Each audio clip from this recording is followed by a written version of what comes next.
describiendo quién escribe esta palabra. Esta palabra la escribe Lucas. ¿Quién es Lucas? Lucas es un médico griego que Pablo logra evangelizar en uno de sus viajes a Antioquía. Y él evangeliza a Lucas, y Lucas rápidamente cree en el mensaje del Señor. Y es tanto que cree en el mensaje del Señor que acompaña a Pablo en casi todas esas peripecias que él hizo. Pero una de las misiones que Pablo le deja a Lucas es que escriba, que vaya a Jerusalén y que escriba, que recopile toda la historia de Jesús. Por eso es que el Evangelio de Lucas muchos lo llaman el Evangelio de Pablo. Lucas escucha de Pablo parte de la historia, pero Lucas también escucha a viva voz la historia de lo que ocurrió en presencia de los mismos discípulos y de todas las personas que estaban en Jerusalén. Él escucha la historia completa de Jesús. Por eso es que una de las biografías más completas de Jesús es el Evangelio de Lucas. Lucas es médico, y como todo médico y todo científico, ¿qué es lo que hace Lucas? Pues investiga. Él recopila información y escribe. Recordemos, vuelvo y repito siempre, en aquellos tiempos el saber leer y escribir era un privilegio. Eso era como ser millonario, porque apenas se estimaba que el 5 o el 4% de la población sabía leer y escribir, y Lucas sabía hacerlo. Lucas escribía en griego, él conocía el griego, evidentemente como médico, pues él se dedicó a investigar, a buscar, ¿sí?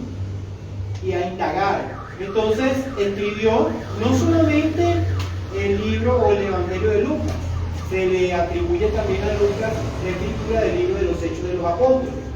Parte con vivencias de él y parte con lo que escucha de Pablo. Cuando Pablo está en la cárcel en Roma, Lucas empieza a recoger muchas historias que de repente él no participó en ellas, y nosotros tenemos allí el libro de los Hechos de los Apóstoles.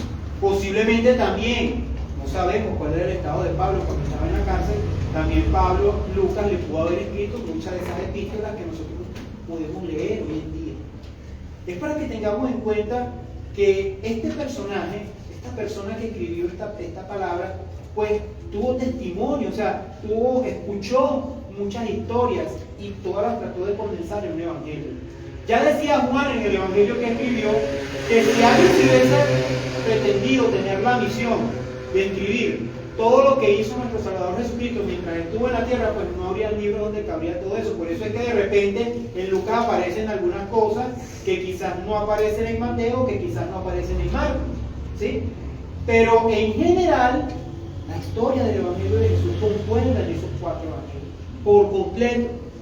Bien, algunos con más detalle de alguna cosa, otros con más detalle de otra. El Evangelio de Lucas es un evangelio que es sumamente biográfico. Mientras que el de Mateo trata de explicarle el Evangelio de los judíos, Juan nos muestra sin lugar a duda la deidad de Jesús, porque eso es lo que Juan nos trata de revelar a través del Espíritu Santo que Jesús es Dios. Amén. Y Marcos, de que el creyente crea, valga la redundancia, en Jesús a través de la obra de los milagros.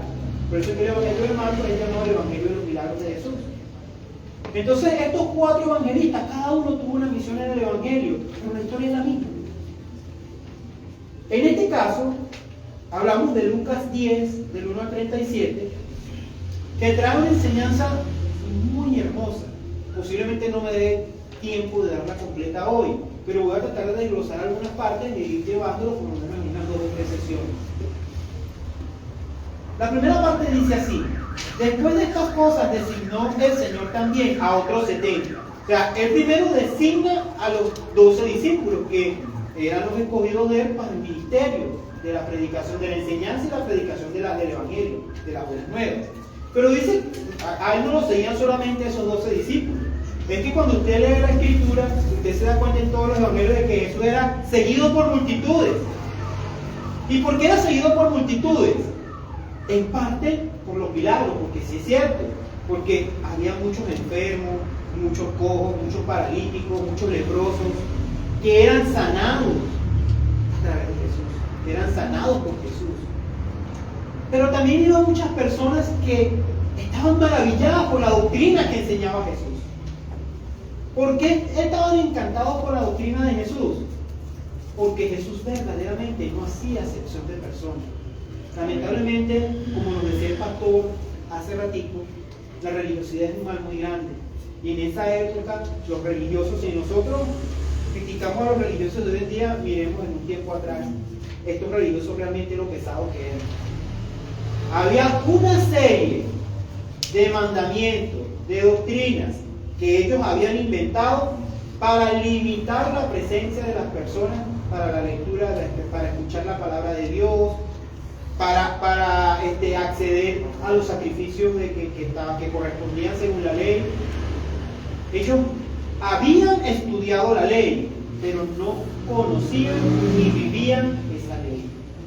La ley era para los demás. Como ellos eran perfectos, ellos se sentían inmunes ante la ley. Y eso es lo que hacía que Jesús les llamara hipócritas. Hay una frase precisamente en Mateo 23 donde dice: porque le pones a otros cargas encima que ni tú mismo eres capaz de levantar con un dedo. Ese era el religioso de esa época.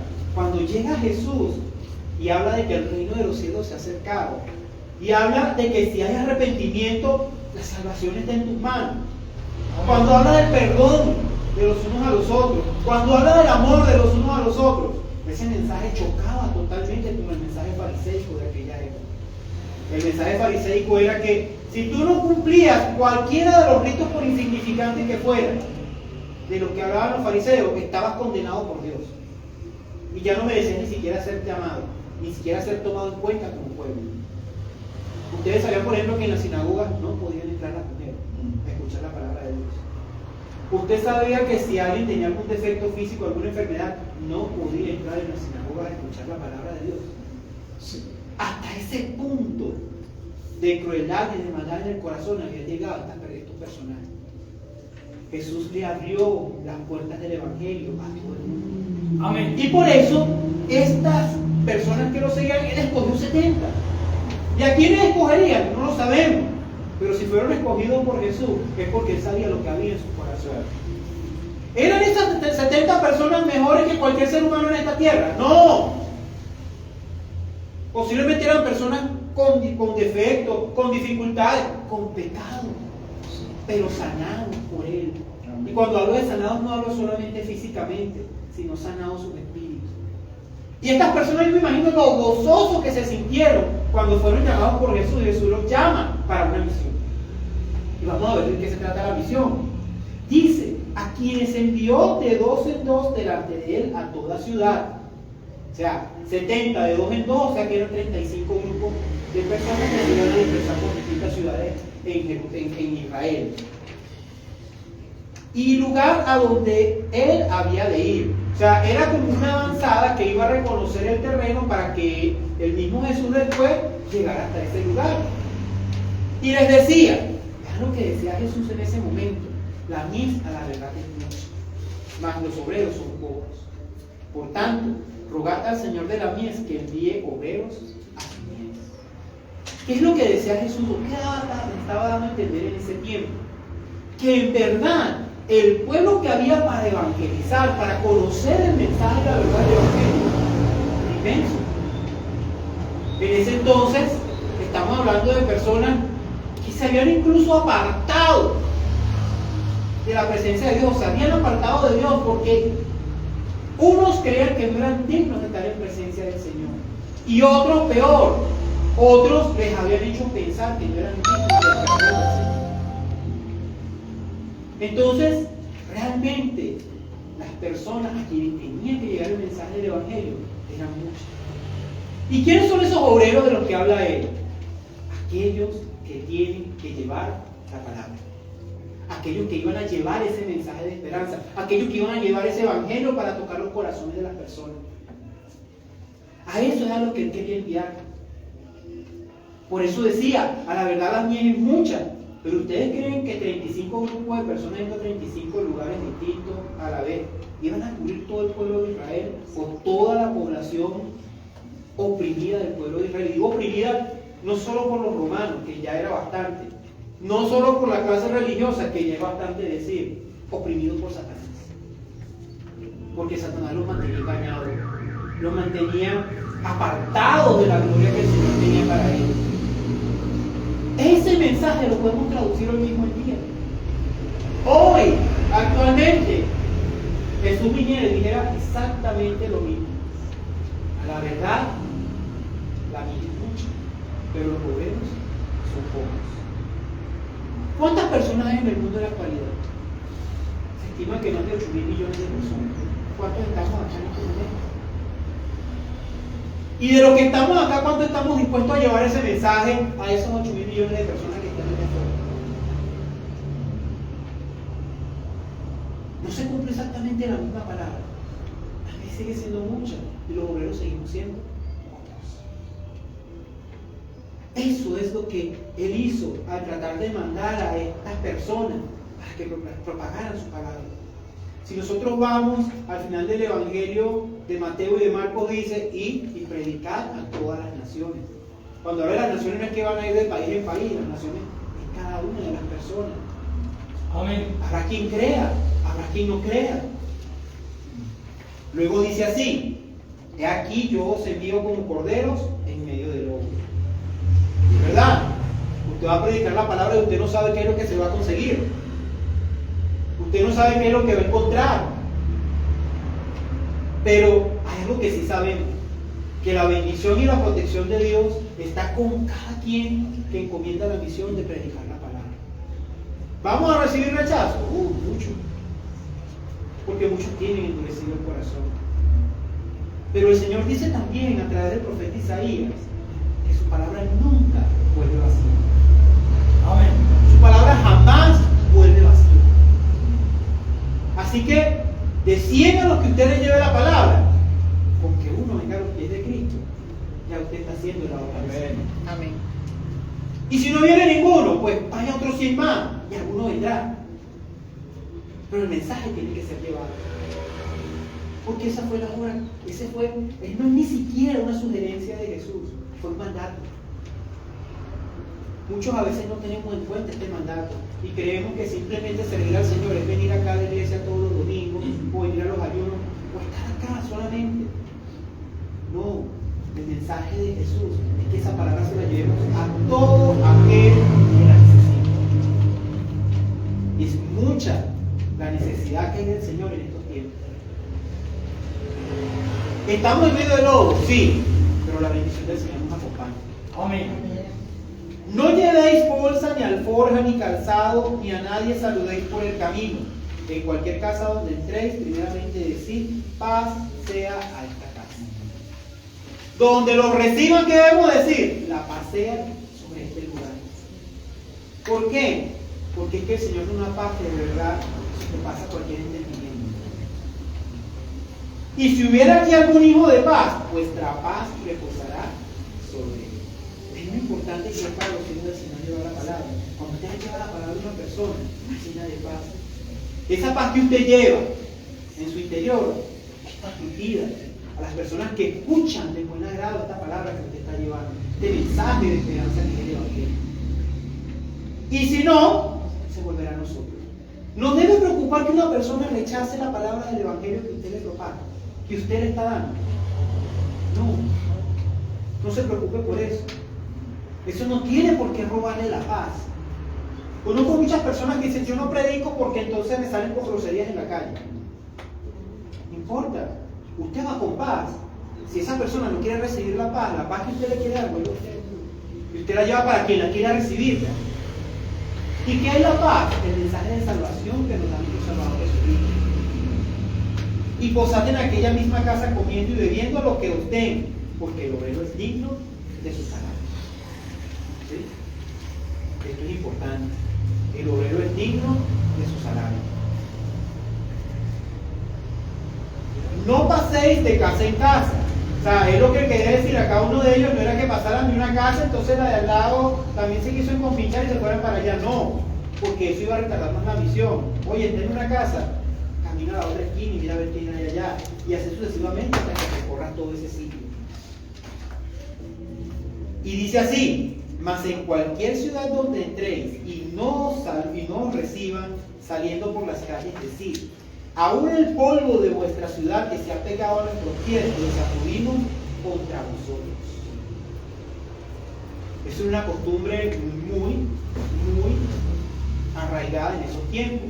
cuando alguien no era recibido en algún sitio, normalmente eran largas las caminatas, allá no había vehículos, no había bicicleta, el transporte era a pie, en animales, caballo, burro, o era más simple, no viajaba. ¿Sí? Había personas que nunca habían salido del entorno donde estaban. ¿Sí? Entonces, los pies y las sandalias que utilizaban se llenaban de polvo, de tierra. Entonces, era costumbre que cuando llegaban a un sitio, se sacudieran el polvo y las sandalias de los pies. Obviamente, eso se hacía para no ensuciar la casa donde uno llegaba. Pero miren lo que dice Jesús, es que esa casa ya estaba sucia, deje del polvito que ya tenía, déjeselo aquí. ¿Por qué? Porque este sitio ya está sucio. ¿Y por qué está sucio? ¿Será que lo ensuciaron ellos? No, está sucio porque no quiso recibir la salvación que venía a través de estos profetas, que venía a través de estos hombres que venían a traer la palabra de Dios mismo. Entonces dice, y aún después le dice, pero esto sabed que el reino de Dios se ha acercado a vosotros. Y os digo, en aquel día sería más terrible el castigo para Sodoma que para aquella ciudad. ¿Alguno recuerda cuál fue el castigo de Sodoma? Fuego y azufre. Y el pecado de Sodoma y Gomorra tenían un pecado bastante fuerte. Era el pecado de la sodomía. Eran unos pueblos totalmente entregados a la lascivia, a la lujuria. El pecado sexual del que habla Pablo, que es contra el cuerpo. Y entonces dicen, algunos dirán, oye, pero qué Dios tan injusto. Si esta ciudad lo único que hizo fue que en su libre albedrío no quiso escuchar. Porque ese pecado es equiparable al pecado que cometió Sodoma y Gomorra. Le pido al pastor que me lea Juan 3, del 17 al 21. Para que entendamos entonces el por qué ese pecado también es grave.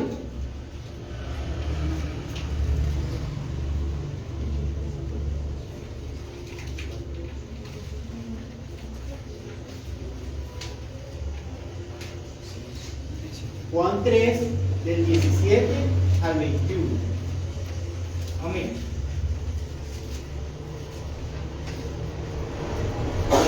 Porque no envió Dios a su Hijo al mundo para condenar al mundo, sino para que el mundo sea salvo por él. El que en él cree no es condenado, pero el que no cree ya ha sido condenado, porque no ha creído en el nombre del unigénito Hijo de Dios. Y esta es la condenación, que la luz vino al mundo, y los hombres amaron más las tinieblas que la luz, porque sus obras eran malas. Porque todo aquel que hace lo malo aborrece la luz y no viene a la luz, para que sus obras no sean reprendidas. Mas el que practica la verdad viene a la luz, para que sea manifiesto que sus obras son hechas en Dios. Amén. Amén. Entendemos el porqué para estas ciudades que no recibían a estas personas el castigo era comparable al de Sodoma y Gomorra. ¿Qué fue lo que hicieron? ¿Cuál fue el pecado? Rechazaron la palabra de Dios. Rechazaron a Jesús. Y dice la palabra que el que rechaza creer en el Hijo de Dios no es que va a ser condenado, que es lo que dice la palabra, ahora el presente perfecto. Está condenado. ¿Sí? Está condenado. Ese mensaje es lapidario, por eso es que él decía que el castigo para estas ciudades iba a ser peor que de Sodoma y Gomorra. Dice luego acá, luego que pasa esta parte, dice, ay de ti Corazín, ay de ti Betsaida, porque si en Tiro y en Sidón se hubiesen hecho los milagros que se han hecho en vosotras, tiempo que sentadas en silencio y ceniza se habrían arrepentido. Por tanto, en el juicio será más tolerable el castigo para Tiro y Sidón que para vosotras. Y tú, Capernaum, que hasta los cielos eres levantada, hasta el Hades serás abatida. El que vosotros oye, a mí me oye, y el que a vosotros desecha, a mí me desecha. Y el que me desecha a mí, desecha al que me envió. ¿De qué ciudades está hablando Jesús? Betsaida, está hablando de Corazín y está hablando de Capernaum. Oigan, Jesús habitó en Capernaum por un buen tiempo. Era como una especie de base para él y para sus apóstoles en Galilea. Betsaida era otra ciudad que estaba cerca también en el mar de Galilea, un lago de Tiberíades, como le dicen. ¿Sí? Resulta que en estas ciudades se practicaron muchos milagros. Leamos al principio de los evangelios de Juan y de Marcos. Los milagros más grandes del principio del ministerio de Jesús fueron en esas ciudades. ¿Y por qué Jesús hace esta maldición para estas ciudades? ¿Cuál es la razón? Bueno, pero es que tú viviste allí, ¿cómo vas a maldecir estas ciudades si tú viviste allí? ¿Qué creen ustedes que pasó? Incredulidad. Aunque ustedes no lo crean, valga la redundancia, en estas ciudades había mucha incredulidad. Veían los milagros que se producían día tras día y aún así no creían que Jesús era el Hijo de Dios. Aún así no creyeron a la palabra del Evangelio que Jesús les dijo. Hoy, ¿dónde está Capernaum? Capernaum está hundida. Ya Capernaum no existe. Recientemente, hace como unos 20 años, hicieron unas excavaciones ya en el fondo del mar de Tiberíades y se encontraron restos de esta ciudad portuaria que había en el mar de Galilea. Esa ciudad se hundió completamente con un terremoto. Esa ciudad ya no existe, fue borrada del mar. Por eso él decía, serás abatida hasta el Hades. En la oscuridad completa está. Está sumergida a más de 15 metros debajo del mar de Tiberíades. Eso es lo que queda de Capernaum. Y de las otras ciudades, Betsaida, Corazín, no existen. ¿Qué ocurrió? Incredulidad. Y eso es lo que dice, eso es lo que nos habla a nosotros allí Lucas, en esa parte, lo que nos habla Juan también. Es que el que no cree en el mensaje del Señor, el que no cree en el unigénito del Señor Jesucristo, no es que va a ser condenado, es que ya está condenado. Es un presente perfecto. Vean qué fuerte es esa palabra. Y esa palabra que la precede, Juan 3:16. ¿Quién se recuerda que dice Juan 3:16? De tal manera amó Dios al mundo. ¿Sí? O sea, él muestra, Juan, en la primera parte de esa palabra, lo que significa el amor de Dios para aquellos que han creído en su Hijo. Pero muestra las consecuencias también para aquel que no crea en el que Él envió. Por eso es que, lamentablemente, nosotros, si conocemos personas, hay sectas que dicen no solo que Jesús es Dios, sino que no creen en la deidad y en el poder de Jesús. Y eso es un error doctrinal tan grave que entra dentro de esa condenación que habla de Juan 3:17. Y hay que ayudarlos, hay que orar por ellos para que el Espíritu Santo les revele la verdad. ¿La verdad dónde está? Acá. No tienen que buscar muy lejos. Aquí está la verdad. Esta es la verdad que Jesús ha proclamado. Finalmente, para culminar esta parte, dice: volvieron los 70 con gozo diciendo: Señor, aún los demonios se nos sujetan en tu nombre. Y les digo: yo veía a Satanás como un rayo. He aquí os doy potestad de hollar serpientes y escorpiones, y sobre toda fuerza del enemigo, y nada os dañará. Pero no os regocijéis de que los espíritus os sujetan, sino regocijaos de que vuestros nombres están escritos en la palabra de Dios. Amén. Ellos llegan con gozo porque esa misión los llenó tanto que cuando ven a Jesús, ellos lo que quieren es abrazar a Jesús. Qué maravilloso, qué hermosa misión la que nos mandaste. Gracias por la misión a la que nos enviaste. Y ellos dicen, el gozo más grande de muchos se impresionaron de que los demonios se les sujetaban a ellos. O sea, ellos sacaban demonios en el nombre de Jesús y los demonios salían. Y Jesús les decía, recordaba, antes de la fundación del mundo, con la rebelión de Lucifer, yo veía a Satanás como caía como un rayo del cielo.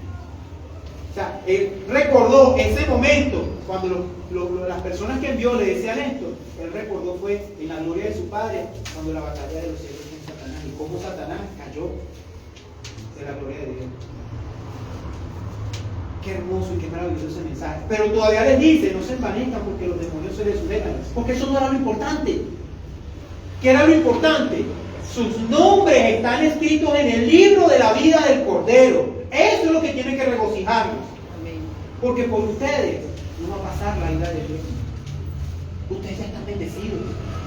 Sus nombres ya están allí escritos. Amén. Como los nombres de cada uno de nosotros, si obedecemos a la voluntad de Dios. Amén.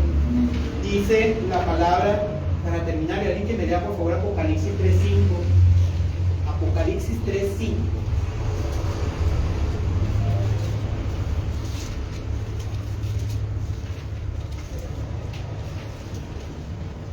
Amén. El que venciere será vestido de vestiduras blancas, y no borraré su nombre del libro de la vida, y confesaré su nombre delante de mi Padre y delante de los ángeles. Amén. ¿A quién le dice eso? Que venciere. ¿Y quién es el que va a vencer? El que permanece. El que permanezca en él. El que permanezca en él va a vencer. Hermanos, esto está muy bueno, pero vamos a dejarlo hasta acá porque la otra parte también es maravillosa de este mensaje. Que el Señor lo bendiga. Amén. Amén.